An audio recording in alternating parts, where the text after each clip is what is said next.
Abençoa, Senhor, as famílias, amém.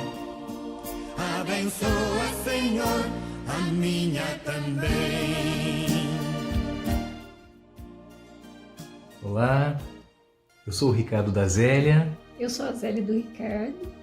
E é com muita alegria que nós recebemos o convite do Frei Reginaldo para falarmos a vocês, casais aí de São João do Manteninha, paróquia São João Batista, para partilharmos um pouco da palavra de Deus, da nossa vivência, daquilo que Deus espera de nós, casais. Vamos começar com uma palavra de Deus.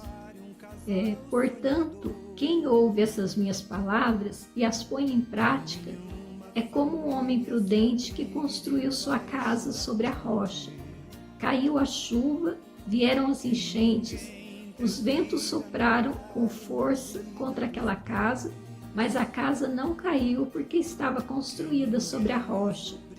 Portanto, por outro lado, quem ouve essas minhas palavras e não as põe em prática é como um homem sem juízo que construiu sua casa sobre a areia.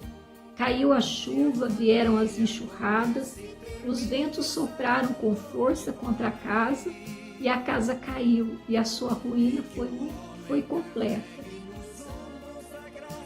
Aonde está edificada a nossa casa? Aonde está edificada a nossa união? Jesus vem então com esta parábola deixar claro que é sobre a palavra de Deus, sobre a vontade de Deus que nós devemos edificar, solidificar a nossa história, a nossa vida matrimonial. Então, faz parte da vida de todo casal. As chuvas, as enxurradas, as ventanias, mas o que vai definir se essa casa vai permanecer de pé, não vai ruir, é a base sólida. Acredito que todos tenhamos um pouco de uma noção de uma construção. Nós sabemos que a base, a sapata, ela precisa ser bem feita. Ela precisa ser bem estruturada para que a casa tenha condições de resistir ao tempo e a tudo que ela vai estar exposta. Na nossa casa não é diferente. Nós precisamos cuidar das bases. Nós precisamos cuidar daquilo que vai ser o fundamento sobre o qual nós vamos sempre manter nosso relacionamento. A nossa vida hoje em dia é tão corrida, hoje em dia tão exigente com relação ao trabalho, a estudo e a tantas outras coisas, não pode tirar nunca de nós a perspectiva de que Deus é esta rocha que sustenta o nosso casamento, que sustenta o nosso matrimônio e que, portanto, sem a graça de Deus fica muito difícil que a gente possa caminhar, que a gente possa chegar ao objetivo que nós temos, que é envelhecer juntos até que a morte nos separe. É este o propósito que nós temos, porque o casamento, ele é a imagem de Deus no amor pela sua igreja. Então, olha que responsabilidade, olha só o quanto nós precisamos ser responsáveis com o nosso casamento. É fácil viver um casamento, é fácil ser feliz no casamento, não é tão simples assim, mas é absolutamente possível. Quando nós olhamos para a carta de São Paulo aos Efésios, ele vai dizer: maridos, amai as vossas esposas, como Cristo amou a igreja e se entregou por ela.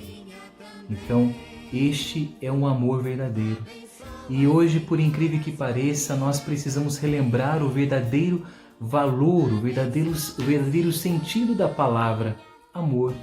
Amor não é egoísmo, amor não é prazer fácil.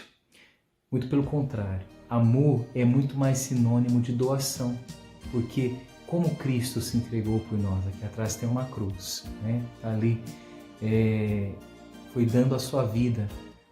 É desta forma que nós podemos e devemos provar o nosso amor. É pelo ouro, é pelo fogo que se prova o ouro e a prata.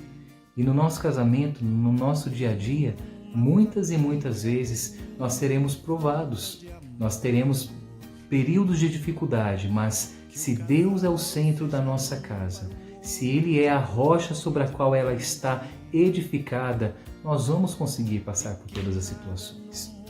Lembrando ainda da palavra de Deus, em Josué capítulo 24, nós vamos ver um momento quando o povo de Deus já havia se instalado na terra prometida e ali, convivendo com outros povos, eles começam a adquirir os costumes dos outros povos. O povo de Deus, que acreditava no único e verdadeiro Deus, começa a conviver com aqueles povos que tinham vários deuses e começam a praticar também a idolatria e várias outras coisas que desagradavam ao Senhor.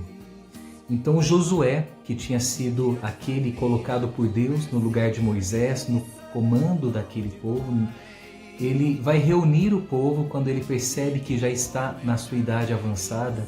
E o que ele faz?